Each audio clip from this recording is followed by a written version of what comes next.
यातायात के साधन बनेंगे, जल मार्ग का में विस्तार होगा। गुड।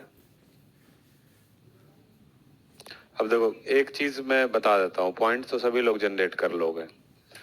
एक मैंने बार बार बोला है कि एक सर्टेन मार्क्स के बाद आधे आधे नंबर पे बढ़ने के लिए ना तुम्हें बहुत मेहनत करनी पड़ेगी और बहुत चीजों का ध्यान रखना पड़ेगा। अब इसमें क्या है कि इसमें सिक्वेंशियल ऑर्डर भी आना चाहिए, एक थॉट का सीक्वेंस आना चाहिए और छूटे नहीं। तो इस तरह के कभी कई सारे प्रश्न ऐसे आएंगे, उसमें सबसे पहली शुरुआत इससे सोच में करो कि पहले ले डाउन करते हैं, कैनाल को लगाते हैं। जैसे सपोज कीजिए कि सड़क परिवहन के लाभ तथा हानि की चर्चा करें, उसी तरह से ये भी क्वेश्चन, या पाइपलाइन के लाभ हानि की चर्चा करें। तो अगर हम नहर की बात करते हैं तो सबसे पहले दिमाग में आएगा कि हम बात तो नहर की कर रहे हैं, लेकिन सिंचाई की अन्य पद्धति और कौन सी है, तो नलकूप और कुआं और तालाब है। तो हम तुलनात्मक अध्ययन करेंगे तीनों का, उसके बारे में जिक्र करें या नहीं करें वो अलग सी बात है, लेकिन दिमाग में वो रहना जरूर चाहिए। तो सबसे पहली चीज लेइंग डाउन। अगर इन तीनों में इसको आधारभूत संरचना का निर्माण करेंगे तो नहरों में लागत क्या हो जाएगी, ज्यादा हो जाएगी। कम कहां से होगा? नलकूप लगाते हैं या तालाब लगाते हैं तो उसकी अपेक्षा नहर में जो प्रति यूनिट जो है, प्रति इकाई सिंचाई की अगर व्यवस्था करना है तो नहर में इनिशियल कॉस्ट क्या होगा, अधिक होगा, और मेंटेनेंस कॉस्ट क्या हो जाएगा, कम हो जाएगा। एक बार इनिशियल कॉस्ट अगर लगाए तो वो ज्यादा हो जाएगा, तो वो क्या हो गया, हानि हो गई, और मेंटेनेंस कॉस्ट क्या हो जाएगा, कम हुआ, तो वो लाभ हो गया। जैसे नलकूप और कुएं में लगातार खर्चा करना पड़ेगा, नहर एक बार निर्माण हो गया तो अपेक्षाकृत खर्चा बहुत ही कम है। ठीक है। अब उसी में लाभ और हानि दोनों में निहित भी है कि यदि अगर हम नहर में लागत ज्यादा लगा रहे हैं तो एम्प्लॉयमेंट जनरेशन अपॉर्चुनिटीज अधिक होगी, वो भी क्या हो गया, लाभ हो गया। और मेंटेनेंस कॉस्ट कम हो रहा है तो रोजगार के अवसर जो है कम मिलेंगे। चूंकि लागत अधिक है तो ये प्राइवेट पार्टीज के बस की बात आमतौर पे नहीं होगी, तो हमेशा ये पब्लिक ही हो सकती है, इसका लाभ हानि है ये। जबकि नलकूप, कुएं और तालाब जो है प्राइवेट हो सकते हैं, छोटे इसमें है। तो जब हम शुरुआत करते हैं अपने थॉट की तो यहां से शुरुआत करिए। अब ले डाउन कर रहे हैं हम, जब नहर का निर्माण कर रहे हैं, इसका मतलब है कि नहर जब हम बनाएंगे तो एक अच्छी खासी भूमि की आवश्यकता पड़ेगी, भूमि अधिग्रहण की समस्या होगी। कृषि योग्य भूमि या जो अन्य यूटिलाइजेशन के लिए भूमि है उसमें क्या हो जाएगा, कमी आ जाएगी। हमारे जैसे देश में जहां पे कृषि प्रधान देश होने के बावजूद भी प्रेशर बहुत ज्यादा बढ़ रहा है और भूमि की जो उपयोगिता है वो थोड़ी कम हो रही है अपेक्षा करें, तो उसमें नहर का निर्माण करेंगे तो उस जो भूमि अधिग्रहण होगा उससे अन्य चीजों के लिए भूमि की कमी बढ़ती जाएगी। मतलब सेम कहां पे अभी तक हमें लेइंग डाउन पे ही है। ठीक है।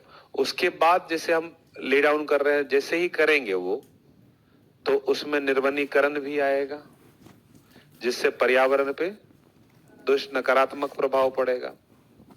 उसी में जलाशय का निर्माण करना पड़ेगा। जब जलाशय का निर्माण करेंगे तो डिस्प्लेसमेंट होगा, विस्थापन होगा, उसका पुनरावासन करना पड़ेगा, वो भी एक समस्या बनेगी। राइट।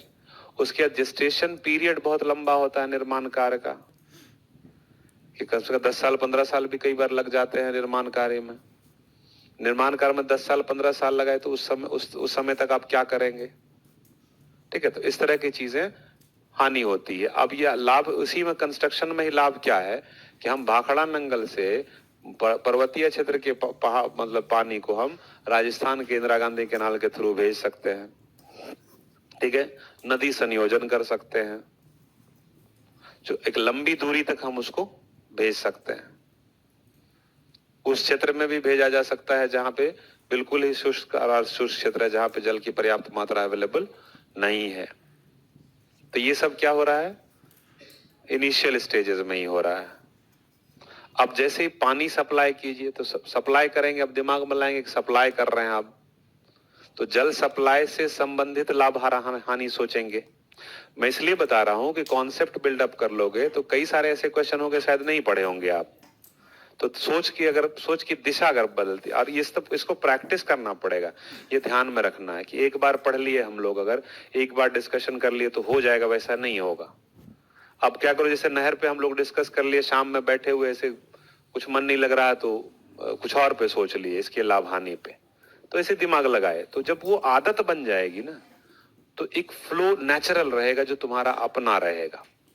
अब पानी को हम भेज रहे हैं तो सबसे पहले पानी की क्वालिटी देखो। अपेक्षाकृत नलकूप और टैंक में क्या होगा, इसमें क्या है कि नदियों का पानी प्रत्यक्ष रूप से जा रहा है और नदियां अपने साथ नवीन जलोढ़ मृदा लेके आती हैं, तो वो जलोढ़ मृदा इस पानी के साथ भी जा रहा है, तो उसमें मृदा की प्राकृतिक उर्वरता में क्या हो जाएगी, वृद्धि हो जाएगी। नवीन जलोढ़ मृदा जा रही है ना उसमें भाई। याद करिए हम लोग बात किए थे खद्दर और भंगर की, तो खद्दर की उर्वरता अपेक्षाकृत ज्यादा होती है, चूंकि नए अवसाद लेके आती है, इसका मतलब है नए पोषक तत्व आए हैं जिसका यूटिलाइजेशन अब तक नहीं हुआ, तो उन पोषक तत्वों का फायदा हो जाएगा। राइट। अब जल हम जब भेज रहे हैं तो उसमें हानि क्या है कि एक बार आपने छोड़ दिया तो उसको वापस नहीं ले सकते हैं, रुक नहीं सकता है। ठीक है, उसके लिए जो आर्टरीज बनाएंगे वो भी अलग ऑक्युपाई करेगा। ठीक है, समझ रहे कि नहीं। आप जल का बट वितरण कर रहे हैं, जल भेजने में भी और जैसे आ सकता है कि रिसाव से लाभ भी है और हानि भी है। अगर वर्टिकल दिशा में हो रही है रिसाव तो भौम जल का स्तर बेहतर हो रहा है, और लैटरल हो रहा है जैसे केनाल की दीवार के साथ हो रहा है तो बंजर भूमि बन रही है, दलदल बन रहा है। तो दोनों है, फायदा भी नुकसान है। अगर ज्यादातर हमारे यहाँ केनाल जो है लाइंड नहीं है, पक्का केनाल नहीं है, तो साइड की दीवार से अगर रिसाव हो रहा है तो इसके बगल की भूमि भी खराब हो जाएगी, कृषि उपयोगी नहीं रहेगी। राइट। उस तरह से जैसे आप जल में भेजने की, जैसे जल के साथ आप भेज रहे हैं, अब उसी में पर्यावरण पे भी आ जाएगा कि जल के साथ, जैसे अगर हम सपोज कीजिए इंदिरा गांधी केनाल की बात कर रहे हैं तो पर्वतीय क्षेत्र का इकोसिस्टम मरुस्थलीय क्षेत्र में जाएगा, तो एक तरह से वहां के इकोलॉजी को डिस्टर्ब करने की संभावना बढ़ जाएगी। ठीक है, वो खुद को भी सस्टेन नहीं कर पाएगा कई बार। राइट। उसके बाद जब आप देखेंगे कि जैसे जल भेज रहे हैं हम, तो जो लवणीयता और क्षारीयता की संभावना भी बढ़ जाएगी। जैसे राजस्थान केनाल के आसपास देखेंगे तो बहुत ज्यादा लवणीयता क्षारीयता, उससे कृषि योग्य भूमि जो है घटती जाएगी। वितरण में समस्या अलग है इसमें कि यदि हम वितरण करें तो वितरण करेंगे तो एक लीनियर केनाल तो आसान है, लेकिन इसका डिस्ट्रीब्यूशन क्या हो जाएगा, काफी मुश्किल हो जाएगा। अब डिस्ट्रीब्यूशन के लिए पास के खेतों में तो ठीक है, और पास में मान लो मेरा खेत, हम अपने खेत से नहीं जाने देंगे। अब छोटा छोटा नाला बनाइए उसके लिए, वो भी जमीन ऑक्युपाई करेगा, और नाला मेरे खेत से जा रहा है, बगल में जो है दूसरे का खेत है, हम पिछले दिन हमारी लड़ाई हो गई थी, तो जैसे ही पानी जा रहा हम काट दिए, तो वहां खत्म। तो वितरण में सामाजिक सौहार्द में फिर क्या हो जाती है, कमी आती है। बड़े किसान जो पावरफुल होते हैं उनको अपेक्षाकृत अधिक लाभ हो जाएगा, और छोटे किसान जिनके समझ कर लीजिए मुंह नहीं है, जबान नहीं है, वो बोल नहीं पाएंगे, उनका ग्रुपिज्म बहुत स्ट्रांग नहीं है, तो वो शायद उस वितरण से फायदा नहीं उठा पाएंगे। उसके बाद 2 गांव में झगड़ा हुआ, रात के 12 बजे एक तरफ तोड़ दिए, बाढ़ आ गई, उसकी समस्या हो जाएगी, फसल नुकसान हो जाएगा वहां पे।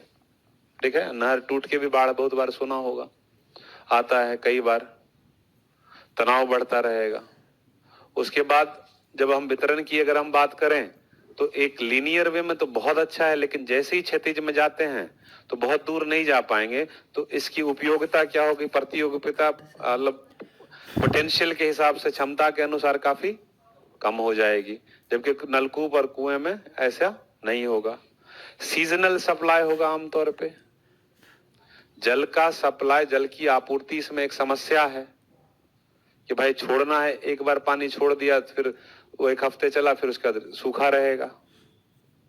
ठीक है। अब जल के वितरण में अगर हम बात करें तो उसमें यातायात के साधन भी आ सकते हैं, मत्स्य पालन भी आ सकता है, एंटरटेनमेंट भी आ सकता है। नहर के किनारे खड़े हो तो अपने आप गाना निकलने लगता है, राइट। और एंटरटेनमेंट का मैं पहले भी बोल चुका हूं, बहुत बड़ी भूमिका है समाज में, जिसको हम सोशल कैपिटल बोलते हैं। समाज एक पूंजी है, तो समाज पूंजी के रूप में तभी काम करता है जब सौहार्द रहता है, और जो सोसाइटी अपने आप को एंटरटेन करती है उसके अंदर सौहार्द हमेशा ज्यादा रहता है, और जो एंटरटेन नहीं कर पाती है उसकी उत्पादकता अपेक्षाकृत कम हो जाती है। कई सारे देखोगे बनूस शक्ल मिल जाएगी, तुमको कुछ मतलब नहीं, लेकिन एक बार देख लिए तो दिन खराब हो गया, वो सचमुच में हो जाता है। ठीक है। कोई आदमी कुछ कुछ, बहुत सारे इंसान ऐसे देखोगे दुनिया में, कुछ भी हो उसको लगेगा कि मतलब एकदम परेशान आत्मा है ये, मतलब जिसको नेगेटिव थॉट बोलते हैं, जिसको बोलते रोते रहता है हमेशा। उसको मर्सिडीज मिल जाएगी ना तो भी बोलेगा फरारी नहीं मिले, मतलब मजा नहीं आ रहा है। एक होता है कि उसको एक स्पोर्टिंग वे में लेते हैं हम, कि मर्सिडीज मिल गई है इस बार, डोंट वरी फरारी भी लेंगे। एक होता है फरारी नहीं है मेरे पास यार। तो बहुत सारे उसमें लोग वैसे होते हैं, तो उस तरह के लोगों की उत्पादकता या उसका संगत जो है बड़ा खराब होता है, मतलब ऐसा त्रस्त कर देगा कि लगेगा दुनिया में सब